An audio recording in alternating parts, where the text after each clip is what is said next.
travers le monde, 50 milliards de caméras nous observent. Dans les rues, au travail, à la maison. Elles capturent parfois des images exceptionnelles. Scientifiquement, ça ne peut pas arriver. Vous avez vu ça? Des experts analysent ces événements inhabituels. Quelle explosion! Ça n'a aucun sens. Il doit forcément y avoir une explication. Mais alors, qu'est-ce que c'est? Dans cet épisode, dans le pays le plus secret du monde, cette boule de feu témoigne-t-elle des derniers instants d'un ennemi de Kim Jong-un? Il est possible qu'on assiste là à une exécution macabre. Matt Kutcher mène l'enquête. N'essayez pas chez vous. En Thaïlande, s'agit-il d'un garçon momifié vivant? Contrairement aux momies de l'Égypte antique, les moines bouddhistes se momifiaient eux-mêmes. Une vidéo semble montrer un combat entre un ovni et des forces au sol. Pourquoi tirer sur des extraterrestres n'est jamais une bonne idée? 23 des soldats qui se trouvaient sur les lieux ont été changés en pierre. D'étranges phénomènes, C'est pas vrai! des mystères ont été filmés. C'est hallucinant! Que cachent ces étranges vidéos?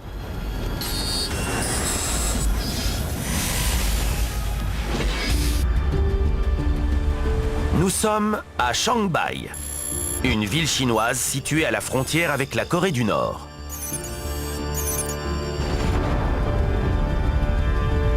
Le 3 août 2020, un homme filme une étrange déflagration de l'autre côté de la frontière. Cette boule de feu est énorme. Ça échappe à tout contrôle. Il y a eu une autre explosion. À chaque fois qu'on entend une déflagration, on voit des flammes grimper dans le ciel. C'est dingue. On entend l'inquiétude dans la voix des gens qui observent l'incendie. Le Chinois qui filme les images et les personnes qui l'accompagnent n'ont pas la moindre idée de ce qui se passe de l'autre côté de la frontière. Le gouvernement nord-coréen garde la main mise sur toutes les informations qui sortent du pays. Voir des images comme celle-ci, c'est vraiment exceptionnel.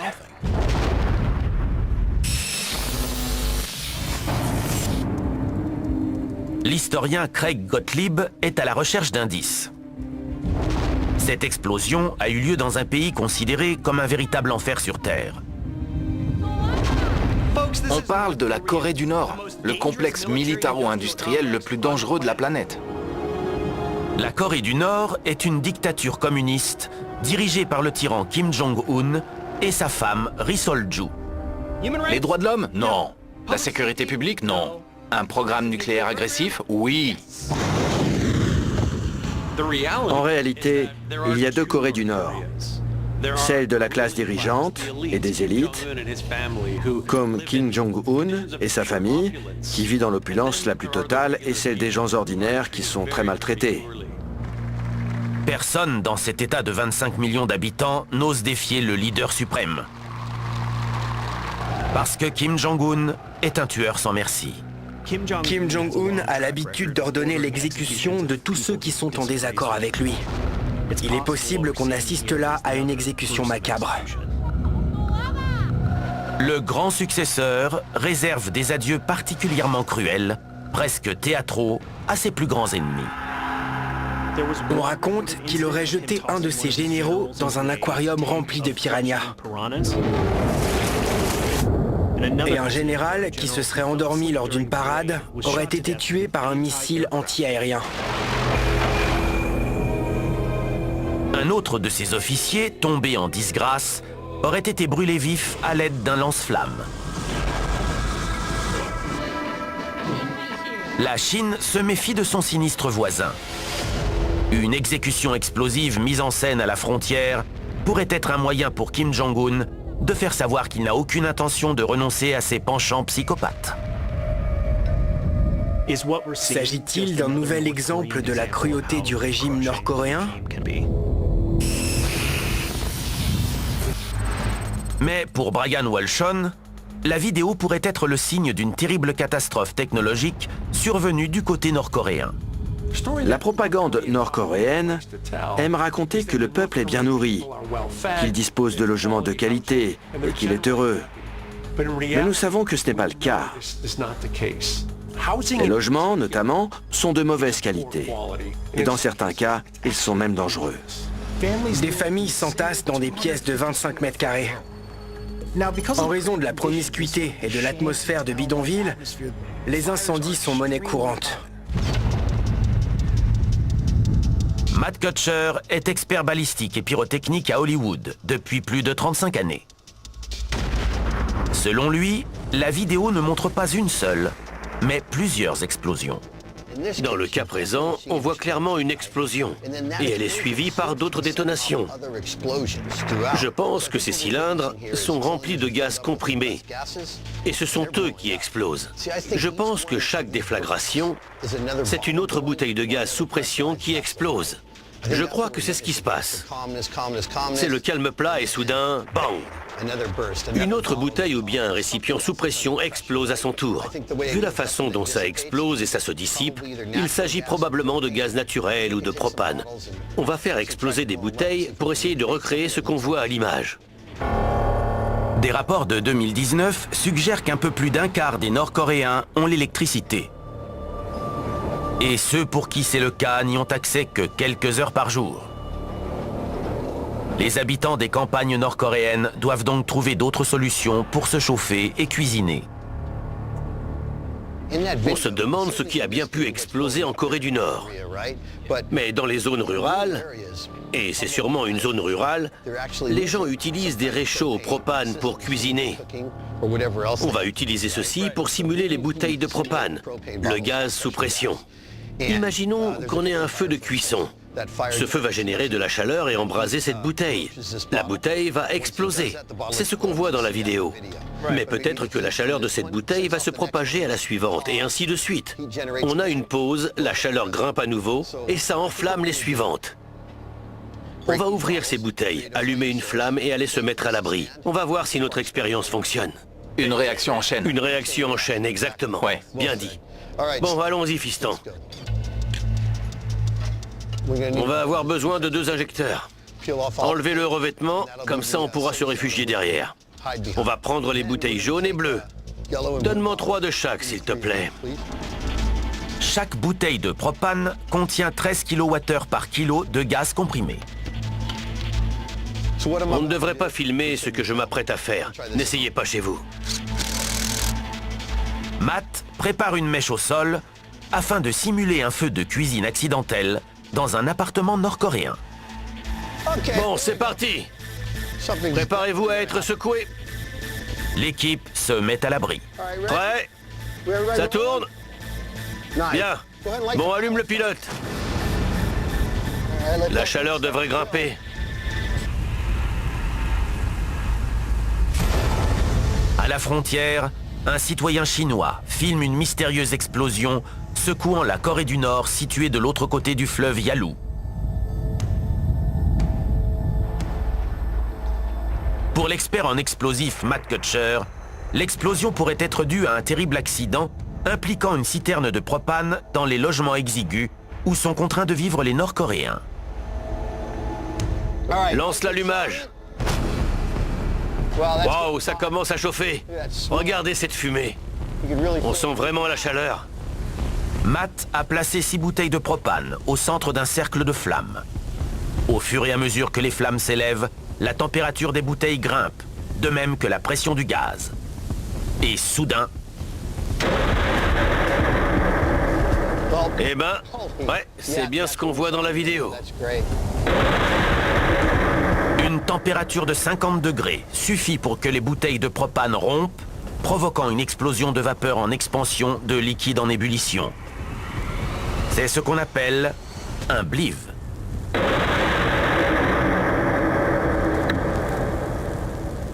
Ça a bien fonctionné. Bon travail. L'explosion libère une gerbe de flammes très similaire à la déflagration observée en Corée du Nord. Le feu démarre et dégage de la chaleur. On voit la chaleur augmenter. Elle s'accumule et fait grimper la pression dans les bouteilles. Ça augmente encore, et boum, ça explose. La pression s'évacue. La flamme y met le feu. Quelle explosion! Super expérience à réaliser en atelier, mais ce n'est pas le genre de choses qu'on a envie de voir chez soi. L'ingénieur Nick Householder consulte une carte des environs. Il découvre qu'une cité surpeuplée se situe non loin de la source de l'explosion. Les rapports des personnes sur le terrain indiquent qu'il s'agit d'un feu d'habitation qui se serait propagé à une bouteille de propane liquide entreposée à l'extérieur de la maison. Ça a déclenché une réaction en chaîne avec les autres habitations à côté, déclenchant une série d'incendies et d'explosions de bouteilles de gaz comprimé. Dans le cas présent, toute une rangée d'habitations a été soufflée. On a dénombré 9 victimes. 9 personnes sont mortes. Mais devinez ce qui préoccupait les autorités de Corée du Nord. Une seule chose, leur leader. Chaque habitation en Corée du Nord doit afficher les portraits de ses leaders sur les murs. Ils voulaient savoir si les familles étaient retournées chez elles durant l'incendie pour sauver les portraits des anciens leaders. Autre rebondissement sordide dans cette histoire typiquement nord-coréenne, le propriétaire de la maison où le feu s'est déclaré a été arrêté par le gouvernement pour avoir fait honte à la nation. Les jeudis. Scientifiquement, ça ne peut pas arriver. Des phénomènes inexpliqués mettent vos croyances au défi. Je commençais à entendre des voix très dangereuses. J'ai senti une grosse décharge électrique dans mon dos. Mon cerveau ne pouvait concevoir ce qui était arrivé. Elle n'est plus là. Elle a disparu. Ça n'a aucun sens. Les jeudis paranormaux, dès 19h30, à Canal D. Tout de suite, dans la province reculée de Surin, en Thaïlande, le 27 janvier 2021. Une personne équipée d'une caméra suit les villageois qui se dirigent vers un étrange hôtel au milieu de la jungle. On dirait la statue d'un petit garçon. Il y a une tête, 2 yeux, 2 oreilles et une bouche. Mais cette statue n'a pas été sculptée par l'homme. Selon les habitants de la région, elle aurait été découverte par un villageois parti à la cueillette aux champignons. C'est vraiment troublant. Plus on l'observe et plus on dirait un garçon assis par terre. Le visage de cet enfant traduit de la peur, de la terreur et du désespoir. On dirait qu'il est agenouillé en train de supplier pour avoir la vie sauve. D'où ça sort? Ça fait peur. Je ne dirais pas que c'est répugnant parce qu'on dirait le corps d'un petit garçon, mais sa peau a l'air momifiée.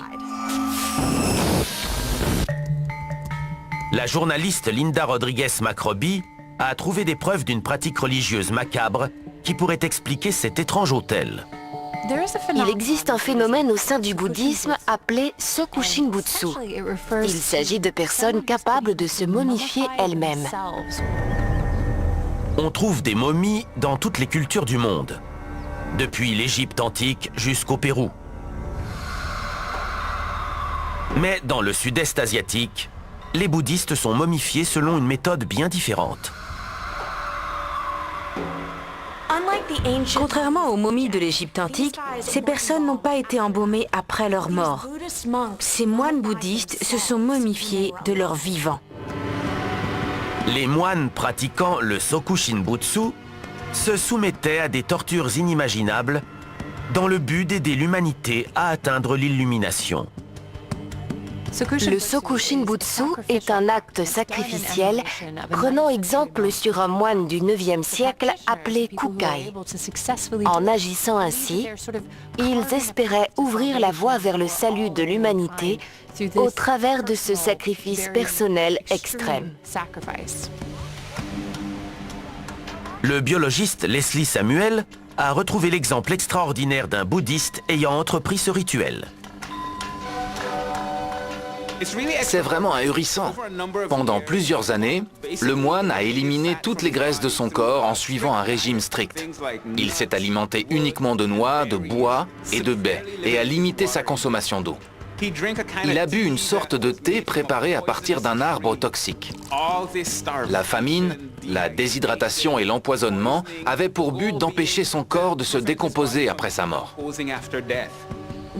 Après avoir atteint un état de maigreur et de déshydratation extrême, il a été enterré vivant dans un cercueil en pin pour ses derniers jours sur Terre. Il respirait à l'aide d'une tige de bambou et se servait d'une clochette pour signaler qu'il était toujours en vie. Quand la cloche cessait de tinter, les autres moines venaient sceller la tombe. Les momies étaient laissées sous terre pendant une période de 1000 jours. Une fois les 1000 jours écoulés, il récupérait le corps et vérifiait s'il s'était décomposé ou non. Quand le corps était suffisamment bien conservé, alors il était exposé. L'automomification est interdite dans certains pays bouddhistes. Mais un célèbre moine thaïlandais y serait parvenu en 1973. Sur l'île de Koh Samui se trouve un sanctuaire dédié au moine Luang Pho Deng. On raconte qu'il se serait momifié et serait mort en méditant. Les restes de Luang Pho Deng sont exposés dans une vitrine du temple de Wat Kunaram. La seule partie de son corps à s'être décomposée sont ses yeux. Les moines ont donc couvert ses orbites vides avec une paire de lunettes de soleil. Si ce n'est pas une statue, peut-il s'agir d'un corps momifié? Est-il là depuis toujours? Est-il ancien? Le biologiste Steve Potvin examine de plus près l'étrange garçon trouvé dans la jungle. Il croit déceler des signes de vie. Si on zoome sur son épaule, on a l'impression que c'est vivant. On dirait un œuf ou un petit sac sous la surface. Dans la jungle thaïlandaise, une étrange statue de la forme d'un garçon agonisant semble recouverte de minuscules insectes. Ces gens observent-ils une coquille vide qui abritait autrefois un être humain? Après avoir observé la texture de l'objet, l'entomologiste Kevin Kasky pense que les insectes n'ont pas élu domicile dans le corps d'un garçon, mais qu'ils ont construit eux-mêmes cette structure en forme de garçon. La Thaïlande abrite plus de 150 espèces de termites. Certains sont capables de créer des termitières immenses et extravagantes. Il pourrait s'agir d'une de ces structures. Les termites sont les maîtres méconnus de la Terre. Depuis près de 250 millions d'années, ces minuscules bâtisseurs survivent dans des colonies pouvant compter jusqu'à 3 millions d'individus. Ils agissent de manière collective, comme animés d'un esprit de ruche. La construction d'une termitière peut prendre 4 à 5 ans. C'est une véritable prouesse technique. La plus haute termitière recensée mesurait 13 mètres de haut et se trouvait en République du Congo. Transposé à notre échelle, c'est plus haut que n'importe lequel de nos gratte-ciel. La termitière est un dispositif complexe en constante évolution, conçu pour réguler la température. Quand une section est trop chaude, les termites s'y rendent aussitôt afin d'y faire baisser la température. En créant de minuscules passages de ventilation, les pores du nid gèrent les échanges gazeux, un peu de la même manière que nos poumons. Il existe des millions de termitières à travers le monde. L'une des plus anciennes date de 2000 avant Jésus-Christ, soit à l'époque de la construction des pyramides. Mais on ne connaît aucune termitière présentant la forme d'un être humain. Les termites ne cherchent pas à réaliser des formes spécifiques, c'est le fruit du hasard. La forme créée par les termites s'est transformée en quelque chose ressemblant à un garçon. Les termites n'y sont pour rien. Ils n'ont pas cherché à réaliser une statue d'enfant, mais chacun y voit ce qu'il veut. Les habitants de la région y voient une manifestation magique d'Aikai, un esprit farceur populaire censé porter chance. Cette termitière ressemble peut-être à un garçon maintenant, Mais les termitières évoluent sans cesse. Alors même si on y voit un garçon aujourd'hui, d'ici quelques mois, elle pourrait avoir un tout autre aspect. Je vous jure que j'ai la boule au ventre. Les Marty.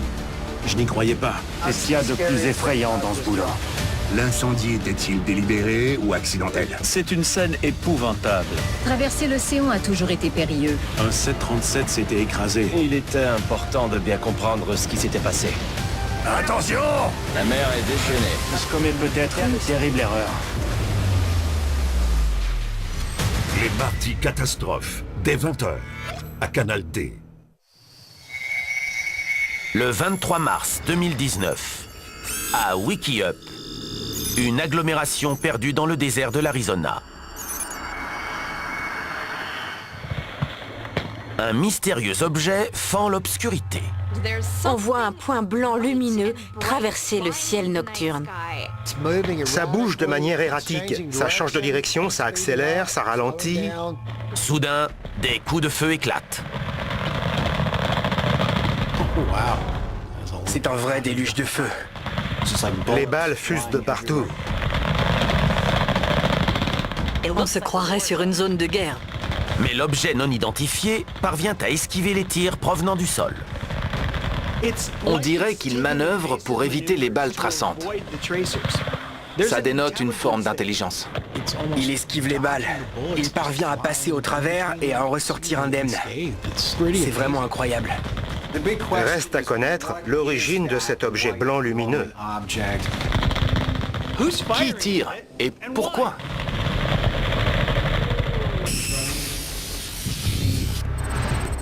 Selon le journaliste Jeff Wise, cet objet volant n'est pas un avion classique. Le point blanc en vol stationnaire semble bouger d'une manière difficile à expliquer. S'agit-il d'un phénomène aérien non identifié ou bien d'un vaisseau extraterrestre? Qu'est-ce que c'est? Est-ce la réaction de l'armée face à un ovni? Les ovnis ne sont plus considérés comme un mythe. Le gouvernement américain a admis que l'armée avait connaissance de l'existence d'objets étranges aux capacités inexpliquées, et ce, depuis plusieurs années. Des pilotes de l'armée ont observé plusieurs apparitions étranges dans le ciel. Pourrait-il s'agir d'un de ces phénomènes aériens non expliqués? Le gouvernement américain a accepté d'ouvrir les dossiers autrefois classés portant sur les ovnis. Mais il semblerait que tirer sur ces objets ne soit pas une bonne idée. Un document de la CIA déclassifié récemment fait état d'un incident similaire survenu en Sibérie en 1993. Le rapport décrit un objet de la forme d'une soucoupe volant à basse altitude qui se serait écrasé près d'une unité militaire en exercice. Les soldats se sont approchés de l'épave et ont vu sortir 5 petits humanoïdes avec une grosse tête et des yeux noirs. Plus étrange encore, les 5 individus auraient alors fusionné en une grosse boule de lumière bourdonnante et sifflante qui se serait transformée en arme dévastatrice. Le rapport dit que 23 des soldats qui se trouvaient sur les lieux ont été pétrifiés. Ils ont été changés en pierre.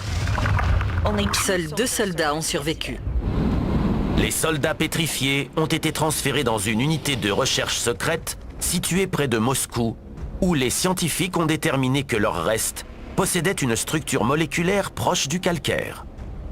Les autorités n'ont jamais pu déterminer ce qui s'était passé. C'est quelque chose de vraiment troublant et déroutant. Dans le désert de l'Arizona, un homme filme un objet lumineux traversant le ciel nocturne et des hommes armés au sol ouvrant le feu. Ceux qui tirent sur ce truc ne sont pas très doués. Ils manquent à tous les coups. Le journaliste militaire Carlo Munoz soupçonne ces tireurs de ne pas être des soldats, mais des membres d'une milice. Ils ont des gilets pare-balles, des armes, et il leur arrive de participer à des opérations pseudo-militaires.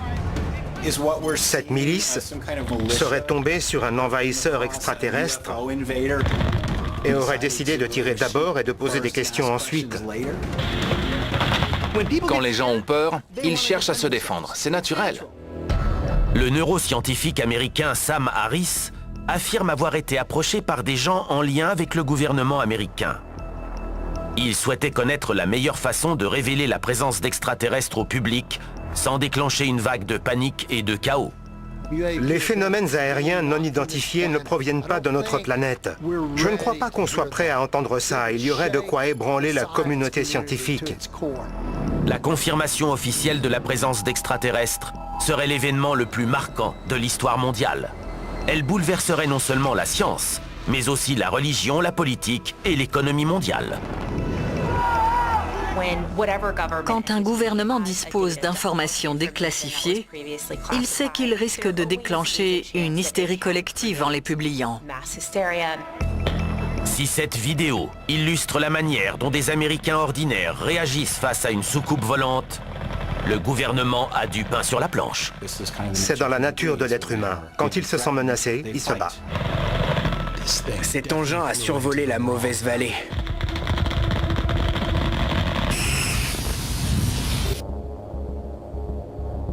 Craig Gottlieb a découvert des enregistrements audio révélant qu'en l'occurrence, ces tirs n'étaient pas motivés par la peur. Abattez-le! Quelqu'un a eu l'idée de faire voler un drone la nuit. Et des personnes au sol équipées d'armes automatiques, tout ce qu'il y a de plus légal, ont décidé de lui tirer dessus. Ces gens s'amusent bien à tirer en l'air. Mais il s'avère très difficile d'abattre un drone. Après avoir dépensé une fortune en munitions, les tireurs finissent par abattre le drone. Et voilà. Certains n'hésitent pas à dépenser beaucoup d'argent pour être prêts. Prêts pourquoi? Je ne sais pas. Est-ce qu'ils se préparent à une invasion d'OVNI? Des rapports du Pentagone indiquent que des phénomènes aériens non identifiés menacent fréquemment des bâtiments de la marine américaine dans l'Atlantique, le Pacifique ou même le Golfe Persique. Jusqu'à présent, rien n'indique que l'armée ait tiré sur ses ennemis potentiels. Peut-être parce que les représailles pourraient être soudaines et brutales. Le gouvernement prend ces ovnis très au sérieux. Je pense que la prochaine guerre pourrait venir de l'espace. Abattez-le! Si ces gens comptent organiser une riposte citoyenne à une invasion extraterrestre, ils s'embarquent peut-être dans une mission suicide. Si la menace venait d'ailleurs, il y aurait des chances pour que ces êtres soient plus intelligents que nous. Est-ce que ce serait une bonne idée de leur tirer dessus? Je ne sais pas. Cet hiver, des phénomènes paranormaux. Commençant à entendre des voix. Des défis colossaux. T'as pas le droit à l'erreur. Des conditions alarmantes. Ça passe ou ça casse. Canal D, 30 ans à tout découvrir. Tout de suite, en Écosse, sur les bords du Loch Ness, août 2021. Un opérateur de drone filme un groupe de kayakistes immobilisés sur le rivage. L'eau est très sombre. Qu'est-ce qui éclabousse? Dis donc, c'est sacrément gros. Il y a quelque chose le long du rivage. Ça a l'air de se déplacer. Je me demande vraiment ce que c'est. Ça se dirige vers le rivage où il y a pas mal de gens. Le groupe sur la plage ignore ce qui se trouve dans les eaux du Loch Ness, à seulement quelques mètres d'eux. On dirait un grand reptile. Est-il possible que cet homme ait filmé le monstre du Loch Ness? Nous disposons d'excellents points de référence. Les kayaks sur le rivage. L'objet fait la longueur de 2 kayaks, soit environ 9 mètres de long. S'il s'agit d'une grosse créature inconnue, voilà qui change la donne.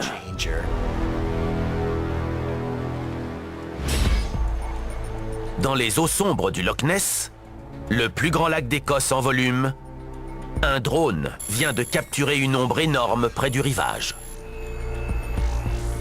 Pour la journaliste Linda Rodriguez-Macroby, la créature semble vouloir gagner la terre ferme. Il est intéressant de noter que la bête a parfois été aperçu sur la terre ferme. Ça modifie l'image qu'on se fait de cette créature. En juillet 1933, George Spicer et sa femme passent en voiture près du loch, quand ils voient quelque chose d'énorme traverser la route devant eux. Le couple décrit une bête grise bossue avec des nageoires. Spicer estime que la bête mesure 8 mètres, à peu près la taille de la créature aperçue par le drone. Certains témoignages décrivent une bête qui se déplace sur des nageoires ou bien des pattes palmées.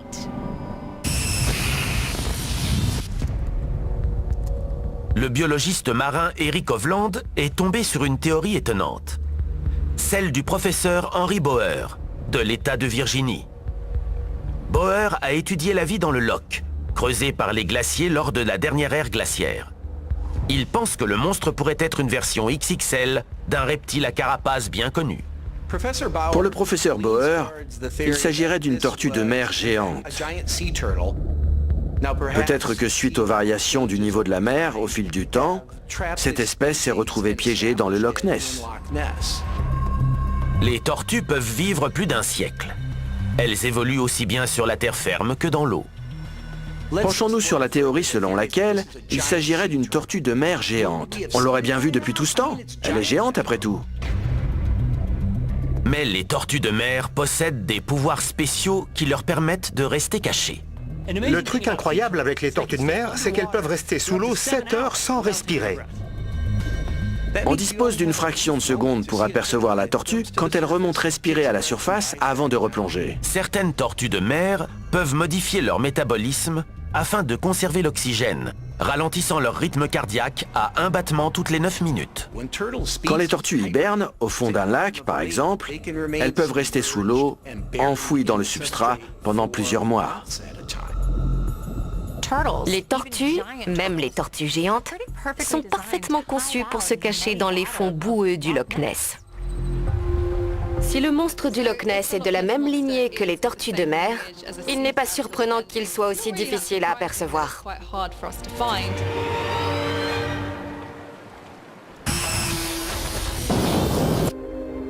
L'ancien analyste d'images de la police de New York, Connor McCourt, est à la recherche de preuves. Pourrait-il s'agir d'une tortue titanesque? On recherche une sorte de carapace, ou bien des nageoires. Ici, on dirait une nageoire, et cette zone pourrait bien être une carapace. Comparé au canoë sur la plage, on peut estimer que la carapace mesure entre 3 et 4 mètres de long. S'il s'agit d'une tortue, c'est une très grosse tortue. Le zoologiste Roland Case se demande si le monstre pourrait être apparenté à une gigantesque tortue de mer préhistorique, Archelon. Archelon pesait 2 tonnes et était omnivore. Archelon était une créature redoutable. Archelon possédait un bec acéré qui lui permettait notamment d'attaquer les calmars géants. Ça devait bien secouer dans les mers préhistoriques. Ce n'est pas le genre de créature qu'on a envie de croiser quand elle est affamée. Une étude sonar réalisée en octobre 2020 semble confirmer la présence d'un corps animé isolé, mesurant près de 6 mètres de long. Sur cette image sonar, on peut voir une forme allongée blanchâtre au fond du lac, soit à 200 mètres de profondeur. L'énorme créature avançait à la même vitesse que le bateau qui tirait le sonar. C'est peut-être bien la preuve qu'une créature hante les eaux du Loch Ness. L'objet filmé par le drone n'est jamais remonté à la surface. Les kayakistes ne se sont rendus compte de rien et n'ont donc pas pu confirmer l'identité de cette silhouette énorme. Il y a peut-être quelque chose, et avec toute la technologie à notre disposition, on finira bien par savoir ce que c'est. On n'a pas encore tiré un trait définitif sur le monstre du Loch Ness. C'est parti! C'est au capitaine de dire à des hommes de sortir sur le pont et d'y risquer leur vie. Accrochez-vous! Je commets peut-être une terrible erreur. Péril en haute mer. Mardi 22h, à Canal D. Tout de suite. L'île Maurice. Une destination paradisiaque, perdue au milieu de l'océan Indien. En 2018, un passager filme le paysage depuis un petit avion. Wow! Dis donc! On dirait que le fond de l'océan s'est ouvert, drainant l'eau dans les profondeurs des abysses. L'océan semble comme aspiré dans le trou. L'île donne l'impression de s'effondrer à mesure que l'eau s'engouffre dans le trou. La mer est en train de disparaître. Qu'est-ce qu'on est en train d'observer? Un homme survolant les côtes paradisiaques de l'île Maurice filme ce qui ressemble à un océan s'engouffrant dans un abîme. C'est une vidéo impressionnante. On dirait une chute d'eau sous-marine. Imaginez les chutes du Niagara. Placez-les sous l'océan Indien et voilà ce que vous obtenez. Aussi incroyable que cela puisse paraître, des scientifiques ont trouvé la preuve de l'existence de cascades titanesques sous la surface des océans. Dans les remous formés par la rencontre de la mer du Groenland et des eaux de l'Atlantique Nord, les océanographes ont découvert un secret bien gardé, la cataracte du détroit du Danemark. Dans le détroit du Danemark, de nombreux courants convergent, donnant naissance à la plus grande chute d'eau sous-marine du monde. On a une eau très très froide qui rencontre une eau plus chaude. L'eau froide va plonger sous l'eau plus chaude, simplement en raison de sa densité. À 2 degrés, les eaux froides venant de l'Est sont bien plus denses que les eaux plus chaudes de l'Atlantique venant de l'Ouest. La cascade gelée plonge à près de 3500 mètres dans des profondeurs glaciales, déversant près de 5 millions de mètres cubes par seconde. C'est plus de 1800 fois le débit des chutes du Niagara. Mais pour l'observer, il faut un sous-marin. La cascade commence à 600 mètres sous la surface. C'est 3 fois la hauteur du Salto Ángel au Venezuela. C'est énorme, mais peu de gens ont pu l'observer en raison de son emplacement. Ce truc est énorme. On pourrait passer au-dessus en bateau sans même le remarquer. Est-ce le même phénomène qu'on observe sur cette vidéo? Pourrait-il s'agir d'une autre cascade sous l'océan? Mais Georges Kourounis doute qu'une cascade sous-marine puisse expliquer l'extraordinaire vidéo en provenance de l'île Maurice, où la température moyenne de la mer est comprise entre 22 et 29 degrés. La seule raison pour laquelle on a une cascade sous-marine dans l'Atlantique Nord, c'est parce qu'on a des eaux de densité différentes qui entrent en collision. Dans l'océan Indien, au large de l'île Maurice, on n'a pas ce phénomène-là.